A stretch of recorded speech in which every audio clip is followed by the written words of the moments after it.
কোরআন শরীফ কোন মাসে নাজিল হয়েছে আর কোন রাত্রে নাজিল হয়েছে একটু ভালোভাবে বলবেন। যে আল্লাহ রাব্বুল আলামিন আসমান থেকে কিতাব পাঠাইছে, সেই কিতাবগুলোর নাম কি আর কোন কিতাব কোন কোন নবীর উপরে নাজিল হয়েছে এগুলো ভালোভাবে বলবেন। সাহাবা তো নবী করিম সাল্লাল্লাহু আলাইহি সাল্লামের যুগে যতগুলো ইমান আনার পর নবীজিকে দেখেছে তারাই সাহাবী, আনা নয়। কিন্তু তার মধ্যে বড় বড় সাহাবা কয়জন?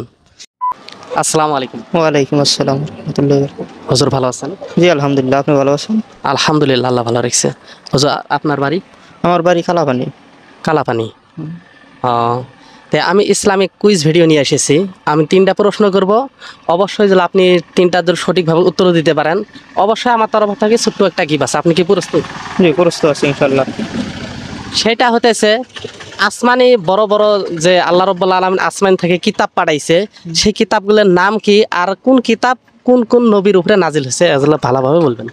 আসমানি কিতাব মানে বড় কিতাব হলো 4টা নাজিল হয়েছে, তৌরাত, জাবর, ইনজিল, কোরআন। কোরআন শরীফ আখিরি নবী সাল্লাল্লাহু আলাইহি সাল্লামের উপরে নাজিল হয়েছে। তৌরাত নাজিল হয়েছে তোমার হযরত মুসা আলাইহিস সালামের উপরে। ইনজিল নাজিল হয়েছে হযরত ঈসা আলাইহিস সালামের উপরে। জাবর নাজিল হয়েছে হযরত দাউদ আলাইহিস সালামের উপরে। অবশ্যই কিন্তু উত্তর সঠিক হয়েছে। তো যাই হোক, আমি কিন্তু একটা প্রশ্ন করলাম, আপনি কিন্তু ফট করে উত্তর কিন্তু সঙ্গে সঙ্গে দিয়ে দিলেন।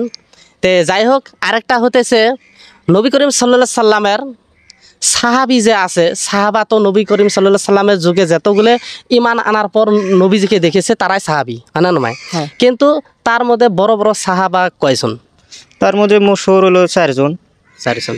যদি আগে খোলাফায়ে রাশিদিন বলা হয়। হ্যাঁ, তাদের নাম একটু বলবেন। আবু বকর সিদ্দিক রাদিয়াল্লাহু তাআলা আনহু প্রথম খলিফা ছিল। দ্বিতীয় নম্বরে আছে হযরত ওমর ফারুক। ওসমান গনি তৃতীয় নম্বরে। 4 নম্বরে হযরত আলী কারিমুল্লাহ। হুজুর অবশ্যই আপনি কিন্তু উত্তর ভালোভাবে সঠিক উত্তরে দিয়েছেন।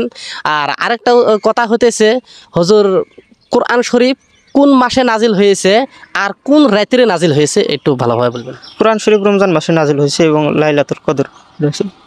অবশ্যই কিন্তু আমি যত ভিডিও বানাইছি কিন্তু তার ভিতরে মানে 3টার উত্তর পুরাপুরি কেউ দিতে পারেনি, কিন্তু আপনি কিন্তু 3টার উত্তর পুরাপুরি আপনি দিয়েছেন। তো তাই জন্য আমার তরফ থেকে আমি কিন্তু গিফট দিতে চেয়েছিলাম, অবশ্যই কিন্তু গিফটটা দিতেছি।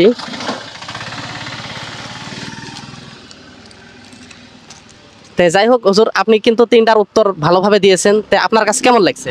জি আলহামদুলিল্লাহ, বহুত ভালো লাগছে। তো হুজুর আপনি গিফট পেয়ে কি খুশি? জি খুশি আলহামদুলিল্লাহ হুজুর।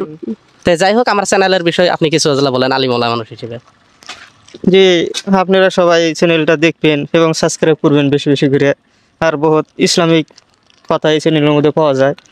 ওই হবে আপনাদের জন্য উপকার হবে চ্যানেলটা। আপনারা সাবস্ক্রাইব করেন আর বেশি করে দেখেন এই জিনিসটা। হুজুর আলিম ওলামা হিসেবে আমার জন্য দোয়া করবেন। জি আলহামদুলিল্লাহ, আল্লাহ আপনার ই করুক, আপনার ইয়ের মধ্যে মকসুদের মধ্যে কামিয়াব করুক। আল্লাহ তাআলা আপনার বড় মোকাম দান করুক। আসসালামু আলাইকুম। ওয়ালাইকুম আসসালাম ওয়া রাহমাতুল্লাহি ওয়া বারাকাতুহু।